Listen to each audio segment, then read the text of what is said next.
Good morning students.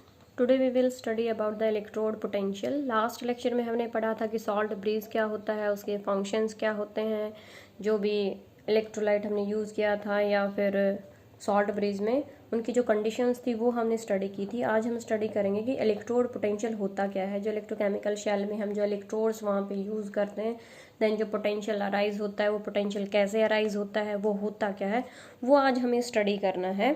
तो सबसे पहली बात आती है कि ये जो पोटेंशियल की हम बात करते हैं, ये जो पोटेंशियल है डेवलप कैसे होता है, या फिर किसी भी इलेक्ट्रोकेमिकल शेल में वहाँ पे ये अराइज कैसे होता है। तो जब भी चार्ज का सेपरेशन होता है तब पोटेंशियल वहाँ पे क्या हो जाता है, डेवलप हो जाता है। चार्ज के सेपरेशन की कहाँ पे हम बात करें कि कोई भी इलेक्ट्रोकेमिकल शेल जब हम लेते हैं वहाँ हम इलेक्ट्रोड्स वहाँ पे यूज़ कर रहे हैं, और वहाँ पे जो पॉजिटिव एंड जो नेगेटिव चार्ज सेपरेट हो जाते हैं सॉल्यूशन में, और ये जो इलेक्ट्रोड्स होती है यहाँ पे जब चार्ज का सेपरेशन हो जाता है तब वहाँ पे क्या होता है, पोटेंशियल अराइज होता है।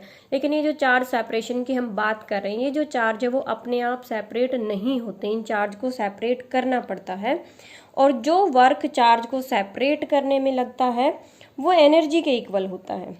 अब किसी भी इलेक्ट्रोकेमिकल शेल में अगर हम बात करें तो वहाँ पे हमने पढ़ा था कि जो इलेक्ट्रोड्स हैं वो क्या होती हैं। यहाँ पे ये क्या है, नेगेटिव इलेक्ट्रोड है, ये क्या है, पॉजिटिव इलेक्ट्रोड है। यहाँ पे भी चार्ज का क्या हुआ है, सेपरेशन हुआ है। यहाँ जो चार्ज का सेपरेशन हुआ है इसकी वजह से पोटेंशियल डेवलप नहीं होगा। तो ये पोटेंशियल कब डेवलप होगा, जब ये जो इलेक्ट्रोड्स हम यूज़ कर रहे हैं, इन इलेक्ट्रोड्स के अराउंड यहाँ पे चार्ज का सेपरेशन हो। मान लो कि ये जो इलेक्ट्रोड हमने यहाँ पे लिए, इस इलेक्ट्रोड पे नेगेटिव चार्ज अपीयर हो और इसके बाहर यहाँ पे क्या आ जाए, पॉजिटिव चार्ज। इसको हम कहते हैं चार्ज का सेपरेशन। और यहाँ पे जब इस तरह से जब चार्ज सेपरेट होता है तब वहाँ पे क्या होता है, पोटेंशियल डेवलप होता है, और उसी पोटेंशियल को क्या बोलते हैं, इलेक्ट्रोड पोटेंशियल बोलते हैं। अब ये जो इलेक्ट्रोड पोटेंशियल है या फिर ये जो इसके बाहर चार्ज का सेपरेशन हो रहा है, वो चार्ज का सेपरेशन होता कैसे है, वो कंडीशंस क्या हैं। तो क्या होता है कि जब भी किसी भी मेटल रोड को उसी के सॉल्यूशन में डिप किया जाता है, जैसे यहाँ पे एग्जांपल ले लो कि हमारे पास जिंक रोड है और इस जिंक रोड को हमने इसी के सॉल्यूशन में क्या कर दिया है, डिप कर दिया है। तो यहाँ पे क्या होगा कि तीन पॉसिबिलिटीज यहाँ पे अराइज होती हैं। वो तीन पॉसिबिलिटी कौन सी हैं कि ये जो जिंक रोड हमने ली है, या तो इस मेटल रोड का वेट क्या हो जाएगा, इंक्रीज हो जाएगा, पहली पॉसिबिलिटी। दूसरी पॉसिबिलिटी क्या होगी कि ये जो जिंक रोड है इसका वेट क्या हो जाएगा, डिक्रीज हो जाएगा। थर्ड पॉसिबिलिटी हमारे पास क्या है कि जो वेट है उस पर कोई इफेक्ट नहीं आएगा, जो वेट है वो क्या रहेगा, सेम रहेगा। तो जब भी मेटल को उसी के सॉल्यूशन में जब हम डिप करते हैं, उसी के आयंस के सॉल्यूशन में जब हम वहाँ पे डिप करते हैं, देन वहाँ पे थ्री पॉसिबिलिटी अराइज होती हैं। फर्स्ट, वेट इंक्रीज होना, सेकंड, वेट डिक्रीज होना, थर्ड, वेट का सेम रहना। अब ये जो तीन पॉसिबिलिटीज जो हैं वो दो अपोजिट टेंडेंसीज पे डिपेंड करती हैं, और वो जो दो अपोजिट टेंडेंसी हैं वो कौन सी हैं, एक है ऑस्मोटिक प्रेशर ओपी, दूसरा क्या है, सॉल्यूशन प्रेशर। अब ये होता क्या है, OP osmotic pressure, this is solution pressure. Osmotic pressure का मतलब यहाँ पे क्या है कि जो भी आयंस यहाँ पे होते हैं, मेटल के जो आयंस होते हैं, उन मेटल आयंस की जो टेंडेंसी होती है मेटल में कन्वर्ट होने की, उस टेंडेंसी को क्या बोलते हैं, ऑस्मोटिक प्रेशर।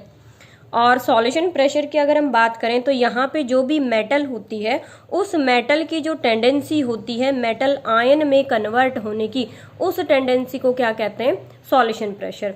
तो ये जो है ऑस्मोटिक प्रेशर और जो सॉल्यूशन प्रेशर है, ये दो अपोजिट टेंडेंसीज डिसाइड करती हैं कि ये जो हम मेटल रोड यहाँ पे ले रहे हैं कि इसका वेट इंक्रीज होगा, डिक्रीज होगा या फिर सेम रहेगा वहाँ पे। तब हम यहाँ पे पहला केस हम स्टडी करते हैं, केस फर्स्ट, जब ऑस्मोटिक जो प्रेशर है ग्रेटर देन जो सॉल्यूशन प्रेशर है is greater than osmotic pressure. मतलब सॉल्यूशन प्रेशर का यहाँ पे मतलब क्या है कि जो मेटल है उसकी टेंडेंसी मेटल आयन में कन्वर्ट होने की क्या है, ज्यादा है। तो उस कंडीशन में क्या होगा कि यहाँ पे ये जो मेटल हमने ली है जिंक रोड, ये क्या करेगी, अपने आयंस में कन्वर्ट होगी। ये मेटल हमारे पास जिंक है, इसने क्या किया, इलेक्ट्रॉन तो रिलीज किए कहाँ पे, इस इलेक्ट्रोड में, और जो आयंस है वो कहाँ पे आ गए हैं, सॉल्यूशन में आ गए। तो ये प्रोसेस यहाँ पे हो रहा है, इलेक्ट्रॉन रिलीज हो रहे हैं, जो मेटल आयन है वो कहाँ पे आते जा रहे हैं, सॉल्यूशन में आते जा रहे हैं। आफ्टर सम टाइम वहां पे होगा क्या कि इलेक्ट्रोड पे तो हो जाएगा नेगेटिव चार्ज अराइज हो जाएगा यहाँ पे, क्योंकि यहाँ पे मेटल ने, जिंक ने क्या किया, अपने इलेक्ट्रॉन जो हैं वो रिलीज कर दिए हैं कहाँ पे, इस इलेक्ट्रोड में। और जो पॉजिटिव आयन है वो कहाँ पे आ गए थे, सॉल्यूशन में। तो यहाँ पे ये जो पॉजिटिव चार्ज है किसकी वजह से, उन मेटल आयंस की वजह से, और नेगेटिव चार्ज यहाँ पे किसकी वजह से, उन इलेक्ट्रॉन्स की वजह से। तो यहाँ पे देखो इलेक्ट्रोड के अराउंड यहाँ पे चार्ज क्या हो गया, अपीयर, यहाँ पे नेगेटिव चार्ज है, यहाँ पे क्या है, पॉजिटिव चार्ज है, मतलब चार्ज का यहाँ पे क्या हो गया है, सेपरेशन हो गया है। और चार्ज के सेपरेशन की वजह से यहाँ पे क्या अराइज होगा, पोटेंशियल अराइज होगा, और उस पोटेंशियल को क्या बोलते हैं, इलेक्ट्रोड पोटेंशियल बोलते हैं। अब वो जो इलेक्ट्रोड पोटेंशियल है वो ऑक्सीडेशन पोटेंशियल भी हो सकता है और वो रिडक्शन पोटेंशियल भी हो सकता है। वो डिपेंड करता है कि यहाँ पे इलेक्ट्रोड पे आपका प्रोसेस कौन सा हो रहा है। तो यहाँ पे कौन सा प्रोसेस हो रहा है, ये जो इलेक्ट्रोड हमने ली थी मेटल, इसने अपने इलेक्ट्रॉन रिलीज किए हैं और किसमें कन्वर्ट हुई है, मेटल आयन में। मतलब यहाँ पे क्या हो रहा है, ऑक्सीडेशन। तो ऑक्सीडेशन अगर हो रहा है तो यहाँ पे जो इलेक्ट्रोड पोटेंशियल होगा उसको हम क्या कहेंगे, ऑक्सीडेशन पोटेंशियल कहेंगे। प्रोसेस यहाँ पे क्या हुआ है, जिंक रोड हमारे पास थी, वो आयंस में कन्वर्ट हुई, इलेक्ट्रॉन रिलीज किए हैं। इलेक्ट्रॉन कहाँ पे रिलीज किए हैं, रोड में उसने वहां पे रिलीज किए हैं। तो यहाँ पे क्या होगा, ये देखो कि जो मेटल है उसका जो वेट है वो क्या होगा, डिक्रीज होगा, क्योंकि जो मेटल है वो किस में कन्वर्ट हो रही है, मेटल आयंस में कन्वर्ट हुई है। और ये वेट डिक्रीज किसकी वजह से हुआ है, ये जो दो टेंडेंसीज थी, यहाँ पे जो सॉल्यूशन प्रेशर है वो ज्यादा था किससे, ऑस्मोटिक प्रेशर से, और यहाँ पे इसकी वजह से चार्ज का सेपरेशन हुआ। चार्ज के सेपरेशन की वजह से वहां पे पोटेंशियल अराइज हुआ, और उस पोटेंशियल, वो कौन सा पोटेंशियल था, ऑक्सीडेशन पोटेंशियल। और ये जो हाफ शेल बनी है ये कौन सी है, एनोड हाफ शेल है। उसी तरह से दूसरा केस हम स्टडी करते हैं। वहां पे दूसरे केस में क्या है कि जो ऑस्मोटिक प्रेशर है, osmotic pressure is greater than solution pressure. मतलब यहाँ पे जो मेटल आयंस हैं उनकी जो टेंडेंसी है मेटल में कन्वर्ट होने की वो क्या है, ज्यादा है यहाँ पे।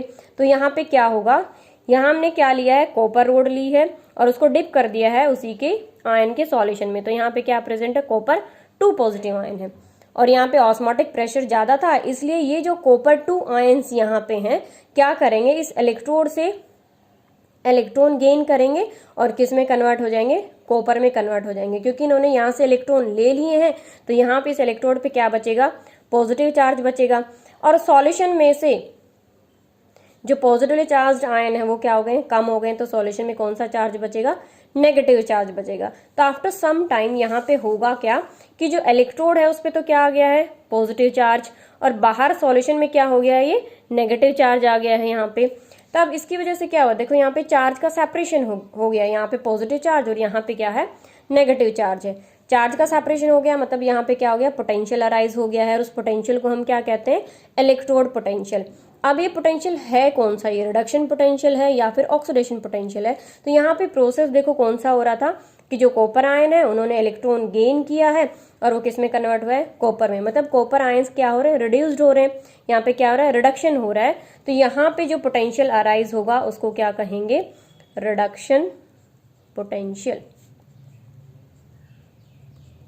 और ये जो शेल है यहाँ पे इसको हम क्या कहेंगे, कैथोड हाफ शेल। यहाँ पे ये क्या था, एनोड हाफ शेल, और जो पोटेंशियल अराइज हुआ था वो क्या था, ऑक्सीडेशन पोटेंशियल। अब अगर हम थर्ड केस की बात करें तो थर्ड केस में क्या होगा कि जो ऑस्मोटिक प्रेशर है वो किसके इक्वल होता है, सॉल्यूशन प्रेशर के इक्वल होता है। कि जितनी टेंडेंसी मेटल आयंस की मेटल में कन्वर्ट होने की है उतनी ही टेंडेंसी मेटल की मेटल आयंस में कन्वर्ट होने की है। तो जब ये दोनों बराबर हो जाते हैं तो जो इलेक्ट्रोड्स होती हैं वो किस टाइप की होती हैं, इनर्ट इलेक्ट्रोड होती हैं।